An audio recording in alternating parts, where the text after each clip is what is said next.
Yo, UFC Fight Night, Dern vs. Ribas 2 takes place this Saturday in the Apex. I don't know why we're back at the Apex. I don't know why this is a main event. But, hey, I'm going to give my thoughts and breakdown for every fight, starting with the first prelim all the way to the main event. So, we're starting with Khabib Nurmagomedov versus Joe Solecki.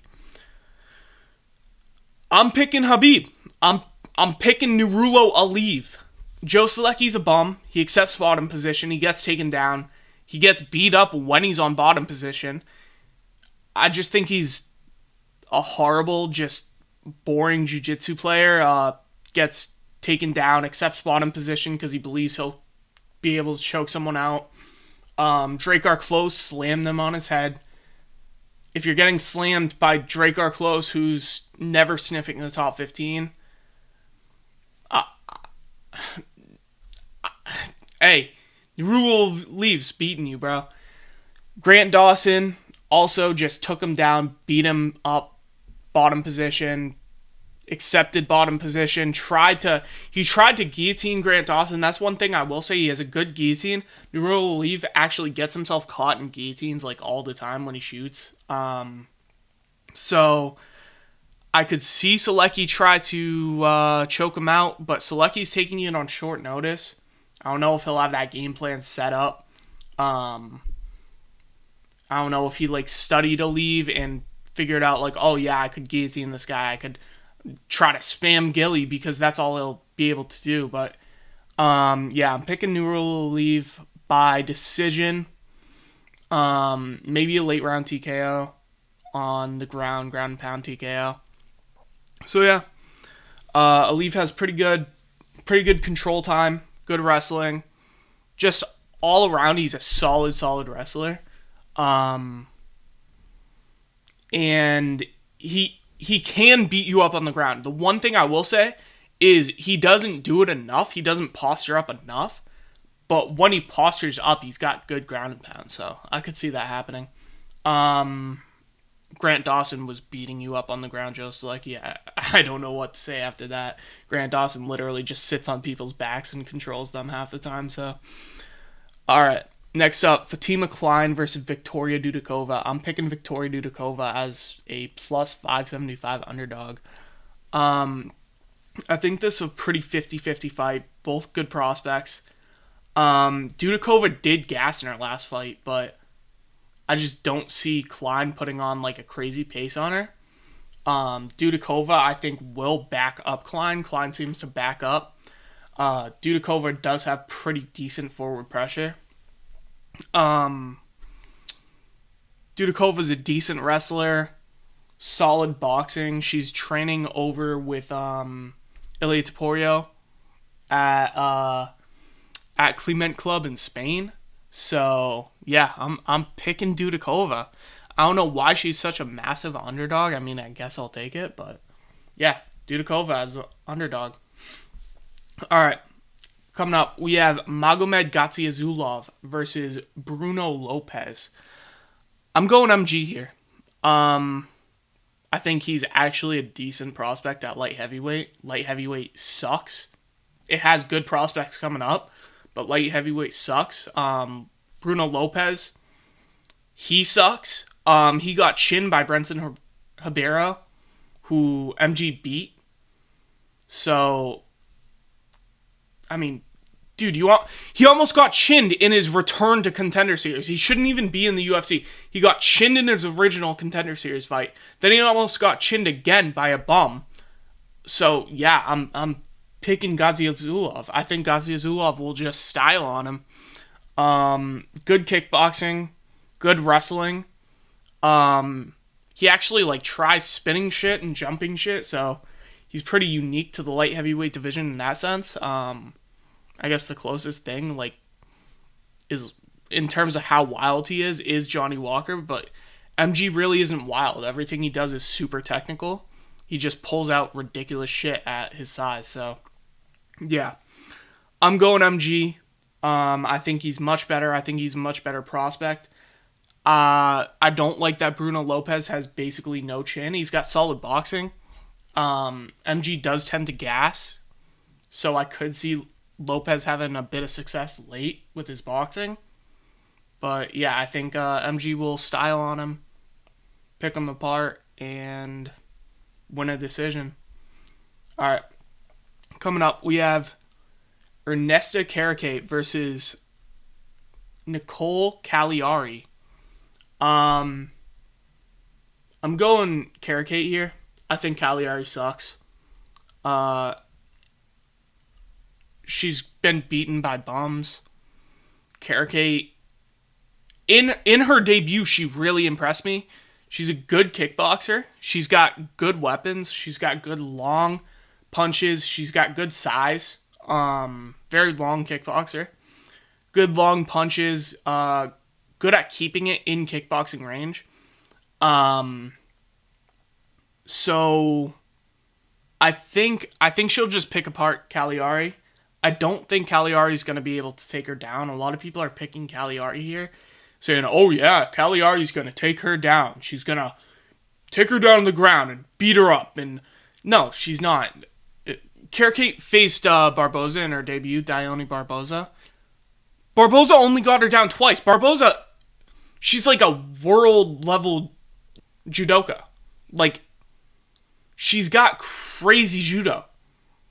Caliari sucks. Like, Caliari's not good. So, yeah, I think maybe Caliari gets her down once, maybe twice, but if Dione Barboza is not getting you down consistently, I don't trust Nicolle Caliari to. That's just ridiculous. I don't know why people are saying that. Watch some fights, dude.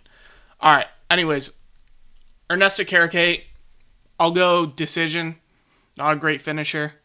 Yeah. Also, Caliari just started gassing in her last fight in the first round. So yeah. I'm very confident in Kareckaite. I'm picking Kareckaite to get it done by decision. Next up on the card, we have Pressure Parsons. Preston Pressure Parsons versus Jacobe Smith. I'm picking Jacobe Smith. Jacobe Smith is like an unreal prospect. When your main attribute is pressure and you decide to name yourself after that, you're just cooked. Like, you're awful. I think Preston Parsons has, like, decent boxing. Nothing special. Obviously, good forward momentum. That's why his name's Pressure. People tend to just crumble when they face him. And he's got good skills. Like, he's a good boxer. He's a good wrestler. But Jacobe Smith is an elite wrestler. And I don't think Preston Parsons will be able to set up his striking without the threat of a takedown. Jacobe Smith is an elite wrestler. So, I think... Oh, also, Preston Parsons gets hit by everything. And he gets wobbled by everything. So, yeah, I think Jacobe Smith will shadow realm him. Probably first round. Jacobe Smith has legitimate one-shot knockout power. So, yeah. I'm picking Jacobe Smith by knockout. I'll say he gets it done in the first round. Next up, we have Thiago Moises versus Trey Ogden. Trey Ogden's usually a pretty solid dog. But I think Thiago Moises is much better. Trey Ogden's game plan is basically just jab from the outside and then shoot and take you down and hold you down and do nothing with the control. Thiago Moises is a much better grappler. He has really good kickboxing, solid striking, solid counter striking especially, good counter hooks with his hands, very good kicks from range, and he's great on the ground. He's great. He has great jiu-jitsu. He's a solid wrestler too. So yeah, I'm picking Thiago Moises to get this done. By decision, I think Trey Ogden's good enough to not get subbed. But yeah, I got Thiago Moises by decision. I think he'll just beat Trey Ogden up on the outside. When it goes to the ground, I think he has an advantage there. And I don't think Trey Ogden's going to be able to just hold him down like he does his other opponents. So, yeah. Thiago Moises by decision. Yeah, he's not subbing Trey Ogden. Next up, we have Marco Tulio versus Ihor Potieria. Ihor Potieria is a fucking bum, dude. Ihor Potieria missed weight for this fight, by the way. He missed weight. Like, that's the second time he's missed weight at middleweight. He needs to go. Like, he's 2-6 in the UFC. He's about to be 2-7. I think Marco Tulio chins him. Ihor Potieria can't take a shot. I knocked him out the other day. My neighbor knocked him out the day before that. So, yeah, I'm picking Marco Tulio to get it done by knockout. I don't think Marco Tulio's good. People are like naming him as like this good prospect on the rise. Marco Tulio, no, he's pretty shit, but I think he's good enough to beat Ihor Potieria. Marco Tulio does get a little wild sometimes, but he has like decent leg kicks, decent boxing. He's just like an average he's an average Brazilian dude. Like, he strikes, just like kicks the legs, boxes them up a little bit, but he gets wild. So yeah, he's just average. He's not good. Ihor Potieria is awful. Genuinely he's a bottom 5 fighter in the division, bottom 10 fighter in the UFC probably. So yeah, I'm picking Marco Tulio. Get it done by knockout. I say he clips him early, first round. Moving on, we have Jose Johnson versus Felipe Bunes. I'm picking Jose Johnson. He's a weight bully, 6 foot at flyweight. Get a job. Yeah, Felipe Bunes is actually decent. Like, he's got good Muay Thai. Jose Johnson has alright. Well, I would hope he has good kicks and punches from range. But I just see Felipe Bunes gassing. Felipe Bunes, he was piecing up Van in the first. He was actually like doing really good against Joshua Van. But Jose Johnson, I think he'll just keep going forward.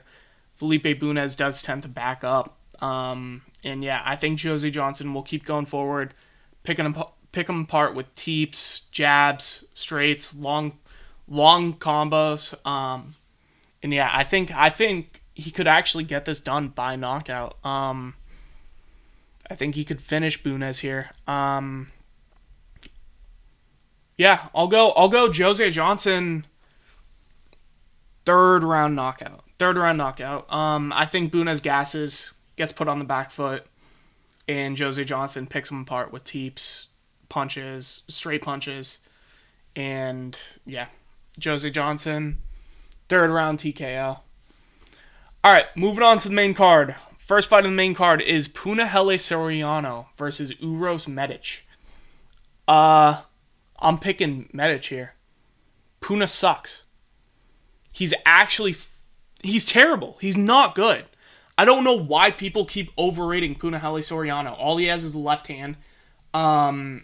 His last fight, I forget who he fought, but he fought a girl. Like, he fought a chick in his last fight. The dude just laid on bottom. Let me see if I can think of it real quick. He fought Miguel Baeza. Puna fought Miguel Baeza in his last fight. Miguel Baeza just laid on bottom, trying to like get leg entanglements and, you know, accepting bottom position, getting his face smashed into the canvas. Yeah, I expect Uros Medic to just pick Soriano apart. Soriano has super mid boxing. He has a good left hand, and that's really his only weapon. I expect Medic to just pick him apart. Pretty similar to actually what Kopylov did against Soriano in their fight. And yeah, I think his kicks could hurt Soriano to the body. Medic has really, really good kicks. He's powerful, which is actually pretty strange because Medic moved up from 155 and Soriano moved down from 185, both to 170. And I think Medic is the more powerful, stronger guy in this fight. So yeah, I'm picking Medic. He's very, very well built for 170. I think he's got good power. I think he's actually got a height advantage over Soriano. So, yeah, I think he'll pick up. I think he'll pick apart Soriano with kicks, and he has decent boxing. And yeah, I think he'll finish him with a shot to the body, probably a kick. So yeah, I'll go Uros Medic by second round TKO, shots to the body. All right, moving on. We have Austin Bashi versus, oh my God, C-Rod, Christian Rodriguez. This guy is a weight bully prospect killer. He's up at 145 now. He used to fight at 135. He missed weight like 20 times. But I think Austin Bashi takes this. I think Austin Bashi is really, really, really good. I think he's probably the best prospect off Contender Series this year. Him or Jacobe Smith, who I mentioned earlier, who's fighting earlier in the card. He has really good boxing, solid kicks, elite wrestling, takes the back very well, great jiu-jitsu, and I just don't see Christian Rodriguez having anything for him unless Bashi gasses out. But Bashi pushes a really, really, really good pace. Great cardio. I think he could choke Christian Rodriguez out, actually. I saw Raul Rosas have moments taking Christian Rodriguez's back, getting an arm under the chin, and I'll go Austin Bashi first round submission. I think he takes Christian Rodriguez's back early when they're dry and just chokes him out. Austin Bashi is a fantastic prospect. Christian Rodriguez is good, but his whole thing is gassing people out and then kind of beating them up with his boxing. He has decent boxing, but and really good takedown defense. But I think Austin Bashi is just too good for him. Isaac Dalgarian just completely ragdolled him at 145. I expect Austin Bashi to do something similar. Austin Bashi's not too big for the division, but yeah, I still think he beats Christian Rodriguez pretty easily. C-Rod's whole thing is getting other people tired and then beating them up and getting a close decision, which I don't think will happen to Austin Bashi. So yeah, I'm picking Austin Bashi by first round submission. Next up, we have Chris Curtis versus Roman Kopylov. Kopylov is the favorite here. Curtis is coming off an injury. I'm picking Chris here. I'm picking Chris. The Action Man's walking around like the Punisher this year. Like, he went to media day and just decided to talk about, like, oh yeah, I started threatening Sean Strickland that I'm gonna injure him before his fight versus DDP. Like, he's trying to, like, injure his sparring partners. Like, I don't know, he's on different energy this week. But on a serious note, I think Chris Curtis has nasty boxing, and Kopylov gasses real quick. Kopylov has really good stand-up, no doubt. He has insane stand-up. And he has pretty good wrestling, too. He's got good takedowns, good takedown defense, good control. But Chris Curtis doesn't get taken down. And he's got good defense. I don't think Kopylov can chin him. I think Kopylov will throw everything at him in the first round. And I think Chris Curtis will absolutely survive it. He has a good chin. Takes damage well. He does wear damage, so that could be a concern if it goes to decision. But I think Kopylov throws the kitchen sink at him in the first round. Chris Curtis survives and then beats him up rounds 2 and 3. Kopylov will look decent in round 2 at the start, but he'll gas quick. And this fight will take place on the feet the whole time, and I think Chris Curtis will just go ahead and maybe body shot TKOs in the third round. Kopylov gasses quick. Chris Curtis does rip to the body.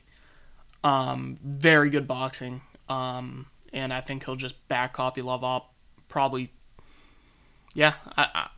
I think Chris Curtis gets it done. The underdog.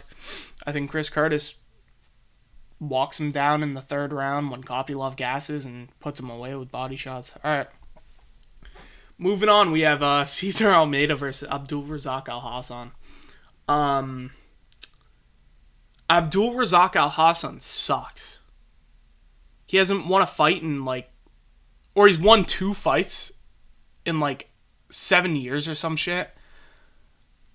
He's terrible. He just stands there and waits to explode on you. He'll look at you for 20 seconds doing nothing, and then all of a sudden he'll just kind of jump at you and start flailing his arms or throw a powerful kick or something. I'm picking Cesar Almeida. You can't do that against a kickboxer, especially a high-level one like Cesar Almeida. I think he'll just pick him apart. I think Cesar Almeida catches Abdulrazak Alhassan just standing there and picks him apart. He's got very, very good kickboxing. I don't think Abdulrazak Alhassan is even going to try to take him down. Almeida's wrestling is really shit. He just does... He got controlled by Kopylov. So... But... Yeah, I don't think Abdulrazak Alhassan will end up taking him down. Or even trying to. So, yeah. I'm picking Cesar Almeida. Take him by decision. I think he just picks Abdulrazak Alhassan apart. Next up, we have Santiago Ponzinibbio versus Carlston Harris. I'm picking Santiago Ponzinibbio. I think Carlston Harris sucks. He's terrible. He kind of flails his arms in the pocket like a MMA fighter. And Ponzinibbio is actually good. He had a close fight with Jeff Neal, close fight with Michelle Pereira close fight with Michelle Pereira at 170. He had a close fight with Michelle Pereira at 170. And that's hard to do. He was very close in the striking, was able to take down Michelle Pereira, which is very hard to do. He was able to take down Jeff Neal, which is very hard to do. Very close fight with Muslim Salikov. Very close fight with Jeff Neal. Very close fight with Michelle Pereira. I think he's very good. I think he's still very good. Alex Morono was kind of piecing him up, but he ended up knocking out Alex Morono. He still has power. He's still good. Carlston Harris gets caught. He just kind of throws punches, doesn't protect himself at all when he throws. Leaves his chin wide open in the air. I think Ponzinibbio chins him. For the round, I'll say second round. But yeah, I think Ponzinibbio chins Carlston Harris. He's also coming off a knockout, Carlston Harris. So yeah, he got knocked out in his last fight. I think Ponzinibbio chins him. So yeah, I'm going Ponzinibbio by knockout, second round. Coming up, we have the main event, Mackenzie Dern versus Amanda Ribas. My favorite Brazilian fighter, Mackenzie Dern. Please fake an accent all week. The fuck are you doing? Just talk normal. You don't have an accent. You didn't grow up with an accent. You never had an accent until you just decided to be Brazilian. Mackenzie Dern does have simp plot armor. She gets decisions that she really shouldn't. But I think Amanda Ribas wins this. Mackenzie Dern can't strike. She's never struck in her life. She looks like she can't throw a punch. She's a fighter that can't throw a punch. So, yeah, I'm picking Ribas here. I think Ribas stuffs her takedowns. Ribas has very good takedown defense. Mackenzie Dern, all she has is her ground game, which is also, way too glazed. So, everyone glazes her ground game. When's the last time Mackenzie Dern subbed someone? Please name it right now. Exactly. All right. 2021 versus Nina Nunes is her last sub. She hasn't subbed anyone in 4 years. I'm picking Ribas. Ribas isn't going to get subbed if she gets taken down, which I doubt will happen often. Ribas has very good takedown defense. She has actual good striking. And she's never even been subbed. So we're talking about Mackenzie Dern, who hasn't subbed anyone in 4 years, versus Amanda Ribas, who hasn't ever been subbed. Amanda Ribas also won their first fight. She stuffed all of Dern's takedowns. I see it happening again, just over 5 rounds. And yeah, I think Ribas just dominates her, to be honest. Pretty clean decision. Yeah, I think Dern has nothing for her on the feet. Dern is good on the ground, but it's not going to get there. Yeah, I'm taking Ribas by decision. And that's going to be it for our picks. Please get us out of the Apex Dana. I thought we were leaving that in 2024, but yeah, let me know what you agree with, what you disagree with. Tried to give as accurate of a breakdown as I could. This card sucks. It's an Apex card. What could I say? So yeah, we got a guy very close to the AARP mailing list fighting on the main card. I mean, that's all you have to say. So, all right, have a good one.